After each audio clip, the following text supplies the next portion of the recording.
안녕하세요. 유인경입니다. 예.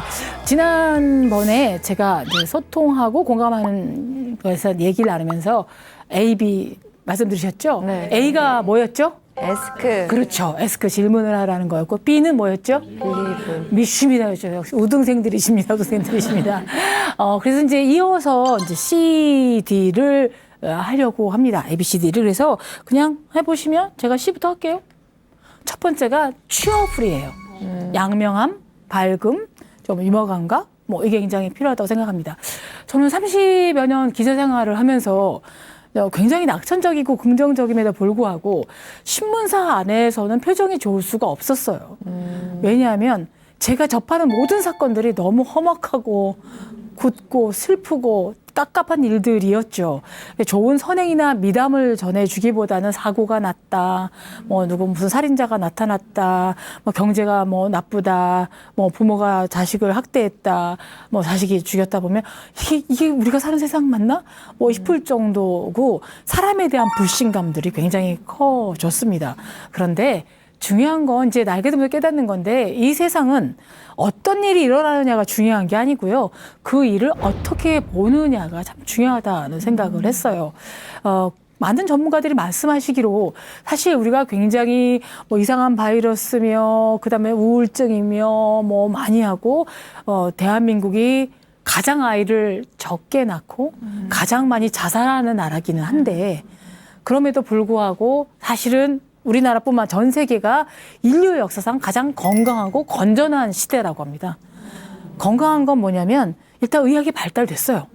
그다음에 어지간한 병들은 초기에만 가면 암들도 다 고칠 수 있는 세상이 되고 이제 몇 년 사이에 치매도 예방 내지는 치유가 된다고 해서 이제 그냥 일단 즐겁게만 살면 되겠구나라는 생각을 합니다. 근데 두 번째는 건전하다는 건 뭐냐면 사람들이 그만큼 뭐 종교의 영향이나 도덕심을 키웠다는 게 아니고요. 좀만 잘못하면 법이 다 잡아가요. 예. 미투 사건 같은 경우도 제가 직장 생활할 때는 그게 무슨 사건이야. 뭐 상사가 손 좀 만질 수 있지. 뭐 이런 생각이었어요. 직장 내 괴롭힘, 갑질 이런 것도 아니 후배는 당연히 선배 물 맞춰주고 시어머니가 뭐 난리치고 너 살 좀 빼라 그럼 이런 거 당연히였지만 이제는 그게 용납이 안 되는 세상이 됐다는 거죠. 너무 투명한 세상이 됐어요. 예전에 대단한 사람인 줄 알고 공직 잘했다 했던 사람도 이제는 다 지난 여름 한 일을 내가 알고 있다 이러면서 몇 년 전 썼던 글이며 다 나타난 세상이 됐잖아요. 근데 건강하고 건전한데 왜 이렇게 깝깝하고 우울하고 이럴까요? 우리가 너무 어두운 면만 봐요. 너무 슬픈 면만 봐요. 막장 드라마를 보는 거랑 똑같아요. 욕하면서 계속 돌리고 있는 거랑 똑같이 기쁘고 즐거운 소식에는 둔감하고 이상한 사건에만 훨씬 채널을 맞추는 거가 똑같은 얘기라고 생각이 들어요. 그래서 이왕이면 좀 좋은 점, 긍정적인 것을 바라보는 훈련, 그리고 바라만 보는 게 아니라 그래서 우리 마음도 좀 긍정적이 되고 좀 유머 감각도 있고 이런 게 필요하지 않을까라는 생각을 많이 해봅니다. 얼마 전에 대한민국이 모처럼 막 다 박수치고 환호하고 즐거웠던 순간이 있었어요. 봉준호 감독이 그 아카데미 영화제 그동안 우리 영화 101년 사상 한 번도 도전하지 못했던 그 아카데미 영화제에서 사관왕을 했어요. 그것도 뭐 이상한 무슨 상, 뭐 이게 아니라 작품상, 감독상, 외국 뭐 글로벌 영화상 그리고 각본상. 그러니까 잘 만들었다는 거죠. 근데 영화를 제가 보긴 했지만 더욱더 제가 자랑스러웠던 건 뭐냐면 봉준호 감독이 보여주는 그 여유로움. 그 유머 감각. 예, 뭐 이거 들고 나 술 마실 준비돼 있어요. 내일까지 퍼 마실 거예요. 자축할 거예요. 그다음에 감독상은 어마무시한 분들이 타니까 아 이거 텍사스 도브로 5개로 잘라서 마틴 스코세지 등 제가 존경 나누고 싶어요. 이게 저는 너무너무 멋져 보였습니다. 되게 거기 가면 한풀이를 많이 하거든요. 그동안 한국 영화가 100년 동안 도입시되고 막 이렇게 되고 아카데미의 벽이 두꺼웠습니다. 이러면 쟤 왜 나왔어? 뭐 이럴 텐데 저는 그분의 작품만큼이나 유머 감각, 여유로움, 긍정적인 것도 참 좋았고 기꺼이 다 축하해 준 모습이 참 좋았었어요. 우리도 조금만 훈련을 하면 그럴 필요가 있다라고 생각을 합니다. 그래서 뭐 예를 들어 보면요. 왼쪽에 있는 분이 오노요코라는 분인데 일본 여성이죠. 우리에게는 비틀즈의 멤버 중 하나인 존 레논의 부인으로 이제 유명하고 저 여자 때문에 비틀즈가 해태제에서 마녀 소리까지 듣는 분입니다. 그렇지만 존 레논의 부인이기 이전에 굉장히 유명한 아티스트였어요. 뭐 행위예술도 하고 뭐 작품도 설치미술도 하고. 그래서 제가 한 20여 년 전, 아주 오래전 얘기인데 저분이 한국에서 작품을 전시를 해서 이제 갔던 적이 있습니다. 근데 어떤 작품이 뭐냐면 사다리가 저 천장까지 올려져 있어서 그걸 올라가게 돼 있어요. 그래서 올라가 보라는 거예요. 그래서 이 짧은 다리로 막 아슬아슬하게 막 올라가 봤어요. 그랬더니 돋보기가 하나 놓여 있더라고요. 그 돋보기로 천장에 있는 작은 글씨를 보래서 이렇게 제쳐서 봤더니 뭐라고 써 있냐면 yes. 네, 라고 써 있는 거예요. 그 작품의 의미는 우리가 어떤 일이든 인생에 대해서 no라고 거절하거나 부정하지 말고 이왕이면 yes. 오케이, 해볼게. 알았어요. 이게 참 중요하다고 생각해요. 어떻게 우리가 살면서 좋은 일, 다정한 일, 즐거운 일, 이런 일만 해요. 어떻게 우리한테 유리한 일만 해요. 가기 싫은 곳도 있어요. 정말 짜증나는 것도 많아요. 왜 나한테만 일이 이렇게 많이 퍼부어질까? 속상할 때도 있어요. 그런데 제 경험상 수많은 일들을 어떻게든 예스 하고 받아들여 보면 제 능력이 더 키워지는 경우도 있고 그걸 통해서 사실 뭐 별로 어려운 게 아니었구나 라는 자신감도 생기고 뭐 이러더라는 거죠.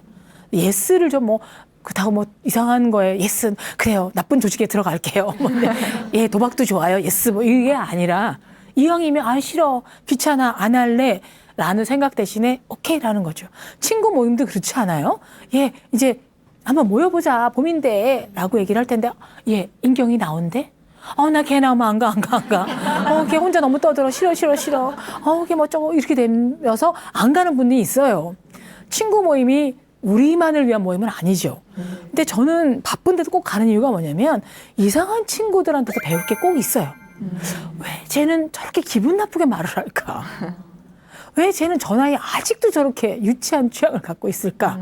혹은 어쩜 이 친구는 이렇게 배품이 몸에 배어 있을까? 이런 것들이 다 공부하는 곳이에요. 그래서 기꺼이 가요. 어떤 일이든 간에 한번 예스를 해보는 것. 우리가 두려워했던 일에 뭐 해서 제일 좋을 것 같고요. 오른쪽에 있는 사람은 허브 켈러라고요. 미국의 국내선만 운항하는 사우스웨스트 항공사를 만든 분이에요. 지금 80이 넘었는데 지금 되게 웃기게 나왔죠. 약간 개같이 나오기도 했지만 저분의 모토가 펀 경영이에요. 직원들을 너무 재밌게 해주는 거예요. 직원들한테 제일 어렸을 때 찍었던 사진 갖고 오라 그래가지고 전시를 해놔요. 그래서 제일 용된 사람, 제일 이뻐진 사람 상을 주고 우리 같으면 창피해서 절대 안 내밀죠. 근데 그게 하고 그다음에 생일 때 생일 카드와 선물을 주는 부서가 따로 있어요. 예, 전 직원들에게. 그리고 막 악수하고 만나고 뭐하고 변호사 출신인데 그래서 이분이 너무 사람들에게 다정하고 재미있고 웃기게 하다 보니까 직원들도 승객들을 재밌게 해주는 거예요.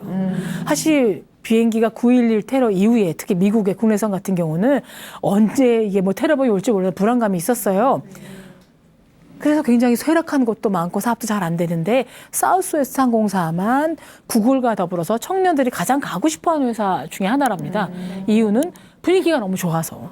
그래서 기장이건 스튜어디스건 승객들 너무 재밌게 해주는 거예요. 저도 한번 타봤는데 여러분 안녕하세요. 여러분을 뉴욕까지 모시고 갈 스튜어디스 메리예요. 제 이름 외워두셔야 돼요. 이래요. 그래서 왜요? 그랬더니 제 이름 모르면 이따 안 내려드려요. 이러는 거예요. 메리하고 외워야 되고 옆에 분이랑 인사하세요. 그래 음료수 줄 거예요. 안녕하세요. 저 아이오와에서 온 잭이에요. 그래갖고 어떻게든 음료수 하나 먹어보려고 사람들 근데 되게 연연해지잖아요. 그래서 하다 보니까 내리는 순간까지 즐겁게 한다라는 거죠. 우리가 편견들을 깨트리려면 그냥 어떻게든 긍정적인 낙관적인 면을 보여줘야 되는데 저도 그런 거 참 많이 느꼈어요. 제가 인터뷰를 했던 사람들 중에 다시 만나고 싶어지는 분은 잘생긴 분도 아니고 부자도 아니고 재밌는 분이었어요. 잘생긴 사람도 만나봤죠. 예, 뭐 정우성 씨도 보고 뭐 다 만나봤는데 나중엔 죄책감이 들더라고요. 저보다 얼굴 작은 남자랑 있는 게 너무너무 죄책감이 드는 거예요. 얼마나 싫을까 나랑 있는 게. 돈 많은 사람도 봤죠. 근데 돈 많은 사람들이 돈 안 써요. 왜 돈 모은지를 알겠어요. 예, 막 적립도 해요. 스탬프 찍어달라 그러고 커피 마시러 가서도 베풀지를 않아요. 저 사람이 돈 때문에 나한테 접근한 거 아니야? 이런 생각들이 있나 봐요.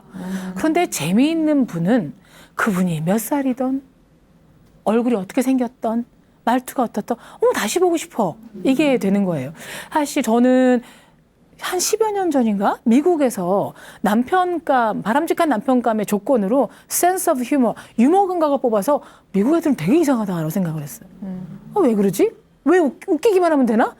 능력도 있어야 되고 성격도 좋아야 되고 그럴 텐데 경험해보니 어려운 일, 힘든 일을 견디게 하는 거는 또 다른 보상이 아니라 이 일도 웃어넘길 수 있는 힘이에요. 그 어떤 일도 웃어넘길 수 있는 힘, 어떤 상황이든 간에. 근데 뭐 웃지 못할 일이 뭐가 있어요. 웃긴 거 많죠. 저는 어머님이 저한테 너무 최고의 분이셔서 정말 보통 엄마들도 다 그러셨겠지만 특히 저한테는 전 막내딸이어서. 근데 70세에 치매가 오셔서 이제 만 9년을 치매로 고생하시다 돌아가셨어요. 웃을 일 하나도 없을 것 같은데 웃길 일 꽤 있어요. 어떻게 해석하는 차이예요. 예, 저희 어머니가 이제 뭐 말년에는 당신도 못 알아보시고 이제 대소변도 못 갈 기저귀를 차고 계셔서 제가 직장을 다녀야 되니까 낮에는 도움이 도와주시지만 이제 밤에 돌아와서 제가 할 수 있는 일은 이제 옷 벗겨서 샤워 시켜드리고 다시 기저귀 채워서 이제 하고 그때 틀니 끼고 계셔서 틀니 뽑아서 이렇게 닦아드리는 일이었어요. 그게 행복하고 즐겁다 그러면 이제 저는 거짓말이죠.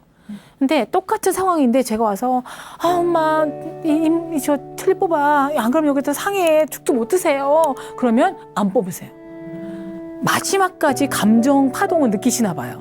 확 깨무셔서 저 손 많이 물렸어요. 예. 그리고 옷도 벗자 그러면 이게 많이 쌌어 벗어 막 꼼짝도 안 하세요. 근데 똑같은 상황인데 제가 웃으면서 자 신여사 누구 입이 큰지 한번 내기해 보실까. 이 큰 사람 과자 주기 그러면 그러면 우리 엄마 덩달 할 때 쏙 뽑아버리면 되는 거예요. 예. 바지 같은 것도 엄마 미스코리아 대회 나가야 되는데 옷 갈아입어야 돼요. 바지 벗고 어이구 기저귀 벗고 많이 사셨네 샤워 들어갑니다. 그러면 팍 웃으시면서 하세요. 똑같은 거예요. 그리고 왜 나만 수많은 형제 자매 중에 나만 엄마 모셔? 왜 나만 이 힘든 일을 해야 돼? 직장도 나가야 되고 애도 봐야 되고 이거 해야 돼? 언니 오빠도 왜 안 찾아와? 우리 엄마는 왜 건강관리 이렇게 하셨을까? 그 똑똑한 분이 이런 게 많이 느낄 수가 있는데 그냥 좋게 생각하면 저는 6남매 중에 막내여서 큰오빠랑 제가 15년 차이예요. 아무리 제가 버텨도 큰오빠보다는 엄마를 15년을 짧게 보는 거예요. 근데 마지막 10년을 제가 독차지하고 있었어요. 예, 종합선물 패키지로 안 왔다고 생각해요. 그리고 말도 제가 좀 이렇게 단호하게 하고 눈도 이렇게 위로 치켜뜨고 그래서 되게 싸가지 없이 보는 분이 많았는데 치매 엄마 모시고 산다 그러면 본의 아니게 제가 효도로 과대평가돼 있는 거죠. 효자한다고. 전혀 아니거든요. 제가 얹혀 살았지. 제 남편이 무심하게 짝이 없어요. 제가 머리 잘라도 못 알아봐요. 경비 아저씨는 알아보고 아이고 자르셨네요 이러는데 근데 이 무심함이 치매 장모랑 살 때는 최고의 사이더라고요. 똥을 쌌는지 냄새가 나는지 뭘 하는지 냄새 난다 그럼 제가 가서 한 거였어요. 딸한테는 효도 교육 따로 시킬 필요가 없어요. 엄마 옆에 앉아 있으면 엄마 또 이 다음에 치매 걸리면 내가 돌봐줄게. 근데 걸리라는 얘기인지 이게 뭐 이렇게 되지만 어쨌든 보기 나름인 거죠. 참 감사했어요. 그래서 엄마가 딱 돌아가셨을 때 필라멘트 끊어진 것처럼 정말 아무 정신 못 차려서 친척들한테 돌아가셨습니다라는 문자 잘 못 보내겠는데 인간이 참 간사하죠. 그 와중에도 우리 엄마 그 상가에 육개장이 그렇게 맛있더라고요. 제가 먹는 거예요. 그래서 아니 이렇게 동물 같은 애가 있나. 근데 기뻤어요. 육개장 괜찮은데? 왜 오시는 분들도 맛있게 먹을 수 있는 거라는 거. 그래서 어떤 상황에도 우리가 웃을 거리, 괜찮아 할 거리는 많은데 이걸 못 찾으세요. 기본적으로 제가 이제 깨달은 건 한 60년 살고 30년 직장 생활에서 깨달은 건 뭐냐면 우리 인생은 어차피 공평하지가 않아요. 아무리 나라에서 평등 정의를 강조해도요. 그렇지 않아요. 저도 이렇게 대한민국에서 이렇게 짧은 다리로 태어나고 싶지 않았어요. 막내로 태어나고 싶지 않았어요. 저도 첫째로 태어나서 뭐 야 이러고 싶었었어요. 눈 떠보니까 제가 그냥 서울시 어디에 막내 태어나 있고 우리 오빠들이 저를 이제 괴롭힐 준비가 다 돼 있고 뭐 이렇더라고요. 저도 뭐 영국의 공주로 태어나고 싶었고 뭐 다 있었지만 아니죠. 그런데 또 공평도 안 하고 불행한 게 기본이에요. 불행한 게 기본이에요. 어떻게 늘 행복해요. 늘 어떻게 행복해요. 저는 천식 환자예요. 그래서 갑자기 날씨 확 추워지면 이게 확 조여들어서 숨이 안 쉬어질 때가 있어요. 근데 어느 날 이게 풀리고 숨만 쉬어져도 너무 다행이야. 휴, 이제 숨이라도 쉴 수 있어. 이 생각이 드는 거죠. 불행한 게 기본인 것처럼 비 오다가 어느 날 쨍하게 비치는 햇살이 고마울 뿐이지 늘 쨍쨍하게 있으면 그냥 사막이죠. 그래서 이 와중에 내가 즐거워할 거리는 찾으셔야 되는 거예요. 제 딸이 그러더라고요.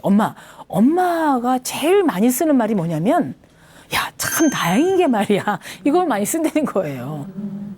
어떤 상황에서 그래도 다행인 게 뭐라는 거를 저는 떠올려요. 그 와중에도 떠올리고, 정년퇴직을 했을 때는 사실은 저는 뭐 채웠기 때문에 그냥 명예롭게 잘 나왔지만 막상 나와보니까 되게 허허벌판인 듯한 느낌? 명함도 없고, 매일 출근해도 제 자리도 없고, 직급도 없고, 저 어떻게 불러야 될지도 모르겠고, 근데 그거는 좀 우울하면 즐거운 점도 있어요.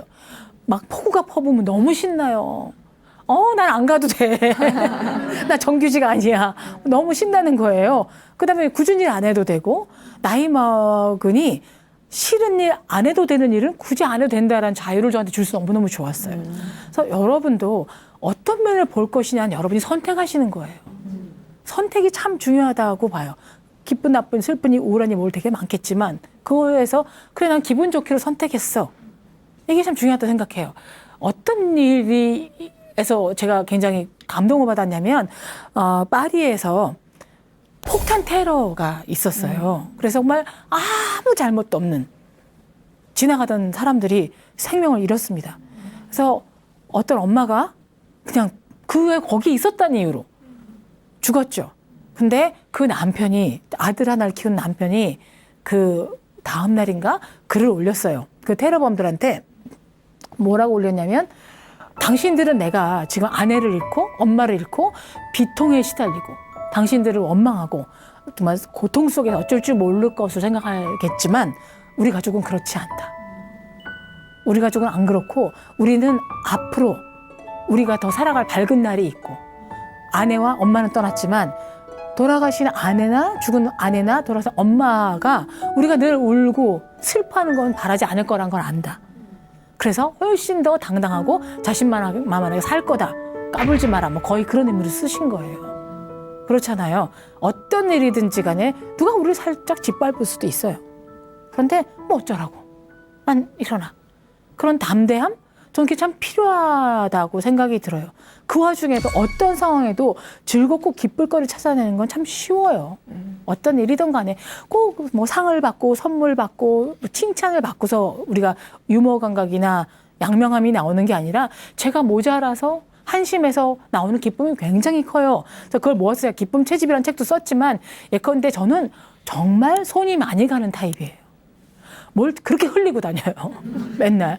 제가 정말 휴대폰을 택시에 흘러서 찾아주신 분에게 보낸 사례금만도 엄청나게 많고 맨날 잊어버리고 실수하고 막 그러고 어디다 뒀더라 이게 되게 많은데 가끔 저 이런 멍청함이 기쁨을 줄 때가 있어요. 옷 같은 데 뭘 넣어두는데 계절에 따라서 옷 찾을 때 보면 여기 막 5천 원이 들어있는 거예요. 너무 기쁜 거죠. 와우 세상에. 그러면서 5만 원 넣어둘 걸 뭐 이런 아쉬움은 있지만 어쨌든 제가 답답하고 멍청한 점도 때로는 기쁨거리로 되게 오는 거죠. 지난번 제가 말씀드렸을 때도 직장 생활을 오래 버틴 거는 제가 남들이 저를 싫어하는 거 모르는 둔감력 때문이었다고 얘기를 하거든요. 저 굉장히 둔감해요. 둔감한데 그 둔감함이 저를 버티게 하는 힘이에요. 예, 남들이 싫어하던 저 상관없고 어쨌든 상관없고 괜찮아? 오케이? 뭐 어때? 두 사람 나랑 다른가 보다? 잃어버리면 저는 제일 마지막 승리자는 둔감력이 강한 사람이라고 생각을 해요. 몹시 중요하다고 생각을 하는 거죠. 제가 보니까 직업군 중에서 가장 둔감력이 빼어난 사람들은 정치인들이에요. 그렇게 욕을 먹는데 댓글 바라보면 정말 그렇게 욕을 먹는데 어떤 한 분하고 유권자 악수만 해도 전 국민이 자기 사랑한다고 믿는 거예요. 나 어떻게 또 몰표 나오네 어떻게 이러게 되거든요. 근데 그게 배울 힘이에요. 댓글 전혀 안 읽으신대요. 제가 많이 국회의원들 인터뷰 해보니까 뭐 그 사람들 쓰는 건데 그리고 반대파에서 썼을 거야. 누가 알바했을 거야. 자기한테 유리하게 생각을 하더라고요. 그래서 어쨌든 스스로 자기를 유리하게 생각하는 힘이 굉장히 필요할 것 같아서 좀 즐겁고 양명하셔야 되고 특히 다른 어떤 분보다 엄마들이 좀 양명했으면 좋겠어요. 밝았으면 좋겠어요. 어떤 상황에도. 아이가 오면 왔어 인경이 왔어 아이고 우리 새끼 이쁘다 뭐 이렇게 해주셔야 되는 거지 맨날 뭐 누워있거나 뭐 속상해하거나 아버지 흉보거나 이러면 아이가 원망이 생겨요. 우리 엄마는 왜 맨날 이러시지? 나중에 내가 뭘 잘못했나? 좀 왜곡된 생각을 갖게 되기 때문에 어떤 상황에도 좀 양명하실 필요. 즐거운 일이 뭐가 있어요? 재밌는 일이 뭐가 있어요? 찾으시면 돼요. 뭐 좋아하는 아이스크림 하나 드셔도 되는 거고 좋아하는 시집 하나 읽으셔도 되는 거고 그 다음에 많은 분들 그런 얘기 하시잖아요. 그 말이 씨가 된다라는 말이 있는 것처럼 난 괜찮은 사람이고 나 앞으로 되게 잘 될 거야. 나 괜찮아. 이걸 훈련을 하셔야 돼요. 나는 운이 좋아. 나 너무 운이 좋은 것 같아. 저도 그렇게 생각해요. 그 말을 40대 정도부터 저는 계속 했어요. 그래서 나는 잘 될 거야. 어떻게 하면 좋아? 이거 어떻게? 이렇게 해서 좋은 일이 생겨도 돼? 좀 어이없는 일인데 그러다 보니 좀 풀리는 것 같아요. 아무것도 아닌 일이라 하더라도 사실 저는 우리 남편 부도나고 우리 엄마 치매 걸리고 신문사 일이 너무 많았을 때 완전 얼굴은 지금보다는 팽팽했겠지만 표정이 굉장히 안 좋았어요. 표정이 완전 막 억울하고 세상을 향해서 정말 막 다 돌 던져버리고 싶고 막 이럴 때가 되게 많았는데 어느 날부터 받아들인 거죠. 뭐 이런 시기가 있는 것 같아. 비가 오는 시기인가 봐. 그러면 잠깐 들어가 있거나 우산 쓰고 있자. 누가 막 나를 욕하면 저 사람이 날 욕해? 억울해가 아니라 어떤 점이 나는 비난받을 짓을 했나 보다. 그러고 넘어갔어요. 그래서 근데 60대고 보니 얼굴은 늙었지만 표정이 훨씬 좋아졌어요. 사진 보면 예전에 활짝 웃고 찍은 사진이 없어요. 근데 요새 뭐 겁나게 활짝 웃어요. 가증스럽게 막 웃고 막 이렇게 해야 돼요. 친구들한테 야, 너 이뻐졌다 막 그러면 야, 나 어떡하니? 난 자꾸 이뻐져서 어떡하니? 나 이러면 90살 되면 나 이거 어떡할 거야 이거. 나 이거 큰일 났어. 왜? 그게 저한테 스스로 힘을 좀 주는 것 같아요. 그리고 습관이 돼 보면 좋은 점, 재밌는 점만 찾기 훈련이 돼 있어요. 예. 그래서 스스로 여러분을 위해서라도 제발 그러시기를 바라서 취업풀. 이게 한 번 태어난 인생, 한 번 사는 우리 삶에 대한 우리가 할 수 있는 예의라고 생각이 들어요. 이왕이면. 어떻게 알록달록하게 보낼 수 있는 건 우리의 마음이에요. 밋밋하고 무채색으로 보낼 수 있는 것보다는 훨씬 나을 것 같아서 불공평하고 불행한 건 인정하지만 좀 더 노력하면 나도 앞에 나갈 수 있고 그리고 이왕이면 좋은 점만 봐서 좋은 기운을 만드는 것 이게 참 중요하다라는 생각을 제가 많은 사람들보다 합니다.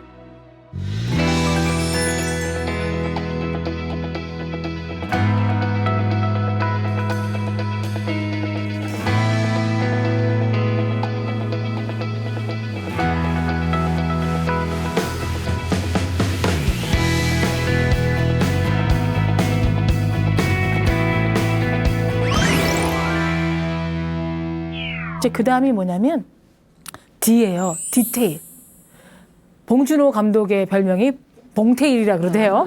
사소한 장면 하나, 그 다음에 뭐 어떤 세팅장 하나, 대사 하나를 굉장히 치밀하게 연구를 하셔서 봉테일이라는 별명을 하는 것처럼 우리 인생에도 이 디테일이 굉장히 중요해요. 근데 그 디테일은 행동보다는 말에서 나오는 것 같아요.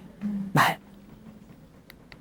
제가 하필이면 이제 맥도날드를 예를 들었는데 맥도날드 햄버거 세트를 먹으면 주인공은 당연히 햄버거죠.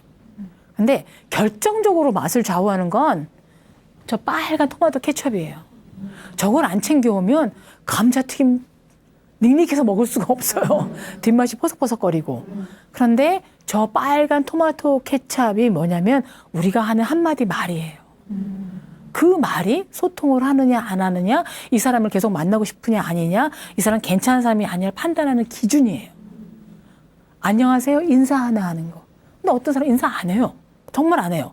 후배들이 뭐 이렇게 목만 까딱하는 거 이거 아니에요. 야단을 치더라도 확실하게 이건 좀 잘못한 거야. 고쳤으면 좋겠어. 그러면서도 그 후에 정말 네가 믿을 만한 친구이기 때문에 내가 이거 알려주는 거야. 응? 네가 실력이 없으면 너 굳이 시간 내서 너 이렇게 지도 판단 안 해. 이런 말 해주는 거 안 하고 굉장히 차이가 나는 거죠. 근데 주변으로부터 왕따를 당하거나 고독하게 말년을 보내거나 뭔가 안 되는 거나 아니면 최근에 보시면 아시겠지만 연예인들이건 정치인들이건 기업인들이건 말씀 한마디 때문에 발목 잡혀서 그동안 쌓아왔던 성들이 우르르 내미는 게 너무 많았을 것 같아요. 그래서 따뜻한 말 한마디가 정말 중요하다고 생각이 들어요. 그런데 그 말이 번지르르하고 그게 아니고요. 이왕이면 내가 하는 말을 이 사람이 들으면 어떤 느낌일까 한번 생각해 보셨으면 좋겠어요. 어떤 느낌이 들까? 이 말이. 칭찬도 그렇고 그다음에 비난도 그렇고 누굴 지적할 때 꼭 이 말을 해야 될까? 근데 아닌 분들 되게 많잖아요. 근데 제가 뭐 화장을 진하게 하고 있다 치면 아우 인경아 너는 좋게 말하면 아우 야 너는 눈, 코, 입 다 큰데 뭐 이렇게 굳이 선을 그을 필요 없어. 안 해도 괜찮아. 훨씬 이뻐. 이러면 저는 내가 민낯이 이쁘다는 거구나. 우쭈름 그치 좀 과했지. 일단 지워야 되겠다. 이렇게 돼요. 근데 어떤 친구는 어머야 난 내가 가부키 화장한 줄 알았어. 너는 뭐야 왜 꼴이 왜 이런 거야. 아우 야 하지마 나이 들어가. 아우 야 추해 보여. 이러면 그냥 안 만나고 싶어요. 어떤 일이든 간에. 근데 꼭 그 지적을 해야 될 필요가 있냐고요. 제 화장에 대해서. 제가 24시간 걔한테 눈 부릅뜨고 이렇게 보는 것도 아니고. 근데 칭찬은 많이 하되 험담이나 이거 좀 줄이셔야 되는데 칭찬에 익숙하지가 않아요. 익숙하지가 않아요. 칭찬을 해주면 그 사람들 기를 세우고 나는 약해진다 생각하는데 전혀 그렇지가 않다라는 거죠. 근데 훈련이에요. 잘했어요. 괜찮은데 그것도 그렇고 또 하나는 칭찬과 비슷한 거지만 이 사회에서 가장 오해받고 있는 말이 저는 아부라고 생각해요. 아부. 아첨이 아니에요. 아부는 상대방을 기분 좋게 해주는 건데 그냥 나오지가 않아요. 잘 관찰을 하셔야 돼요. 잘 관찰해서 이 사람의 장점이 뭐가 있지? 어떤 게 달라졌지? 이걸 안다면 와우 하고 해주는 거예요. 뭐 예컨대 제가 이분한테 아부를 한다 그러면 너무 이쁘게 생기시고 옷의 색깔 배합 보세요. 저 연보라 이거 베이지에 재킷 조합과 바지랑 구두도 저렇게 앨리스 같은 구두 신으셨고 포인트로 저렇게 목걸이 봐봐. 목걸이 저 요새 유행하는 거잖아요. 올해 가장 유행하는 아이템은 다 하셨네. 패션 감각 짱. 뭐 이렇게 하면 저분도 그냥 벌써 입이 이제 싹 올라가요. 근데 안 보고 관심 없으면 이분은 늘 앞에만 앉아 있네? 뭐 이러고 끝인 거예요. 네. 친구들도 머리 같은 거 자른 걸 알면 잘 잘랐다, 잘 어울린다, 긴 머리보다 단발이 어울리네 해주는데 늘 똑같은 머리인데 그냥 칭찬 한번 해줘야지 하고 머리 어울린다 그러면 나 3년째 이 머리인데 너는 안 본 거야? 이렇게 되는 거죠. 아부는 그 사람한테 관심을 갖고 그 사람한테 괜찮은 점을 자꾸 강조해주면 정말 더 이상의 선물이 없어요.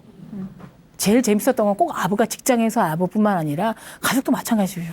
저는 제가 34년의 직장 생활을 버틴 힘은 우리 어머니와 저희 동서들에게 끝없는 아부를 했어요. 요리 솜씨가 좋으시면 그냥 어머니 맛있네요 이게 아니라 형님은 몇 살 때부터 요리를 잘하셨어요. 형님 장금이 짱 너무 맛있어요. 정말 이거 먹고 저 정말 너무 행복했잖아요. 그러면 이제 바리바리 싸줘요. 제사 때나 이런 데 갈 때마다. 근데 그냥 뭐 이거 싸줄까? 그러면 아니에요. 저희 식구도 작아서 안 먹어요. 이러면 다 싸주고 싶지가 않죠. 어쨌든 간에. 그래서 그 말도 하셔야 되고 어느 초등학교에서 오래된 얘기긴 한데 졸업식 때 전교생을 다 상을 줬다는 거예요. 물론 시골의 작은 학교긴 하지만. 근데 우리는 뭐 공부 잘하면 우등상, 그다음에 뭐 어머니 왔다 갔다 많이 하면 학교장상 뭐 이런 것만 주는데 어떻게 다 줬지? 보니까 늘 정신산란하게 왔다 갔다 하는 애한테도 최다 활동상을 준 거예요. 이 학생은 6년 동안 전 교실을 누비며 많은 활동을 하였기에 줍니다. 보기 나름이잖아요. 그래서 이왕이면 보기 나름이라는 거죠. 같은 말을 해도 외국의 아동 심리학자가 이런 얘기를 했어요. 아이가 마트나 이런 데 가서 뭐 넘어지거나 물건 잡다가 쓰러지는 애를 해요. 대부분 엄마들은 이 멍청아 라고 한다는 거예요. 근데 그거는 멍청이라고 하지 마시고 인경아 너는 이렇게 오늘 이렇게 멍청한 짓을 했어. 이 행동은 멍청한 짓이야. 넌 안 그런 애잖아. 일어나 하면 내가 멍청이라는 자격지심은 없고 우리 엄마는 늘 나를 바보 같다 그랬어. 한심해 여겼어. 이 얘기도 아니라는 거죠. 어떻게 늘 칭찬만 하겠어요. 잘못된 일을 했을 때라도 걔를 그렇게 바보 취급 안 해주는데 남편도 마찬가지죠. 남편도. 남편한테 칭찬하기 무척 어렵죠. 할 일이 없죠 사실은. 매일 하는 말이 귀신을 뭐 하나 저 인간 안 잡아가고 뭐 이런 얘기만 나는 전생에 무슨 죄를 지었길래 저 사람을 남편을 맞아서 뭐 이런 얘기만 하게 됐지만 하나라도 잘하는 거 있으면 하나 칭찬해줘야 돼요. 뭐 쓰레기 분리수거 한번 해봤다고 당신 쓰레기 분리의 왕자인 것 같아. 그러면 뭔지 모르지 왕자라는 말에 기분이 우쭐우쭐해질 수도 있거든요. 그래서 그런 것들은 훈련이에요. 근데 이게 더 발전되면 뭐로 가냐면 감사합니다로 가요.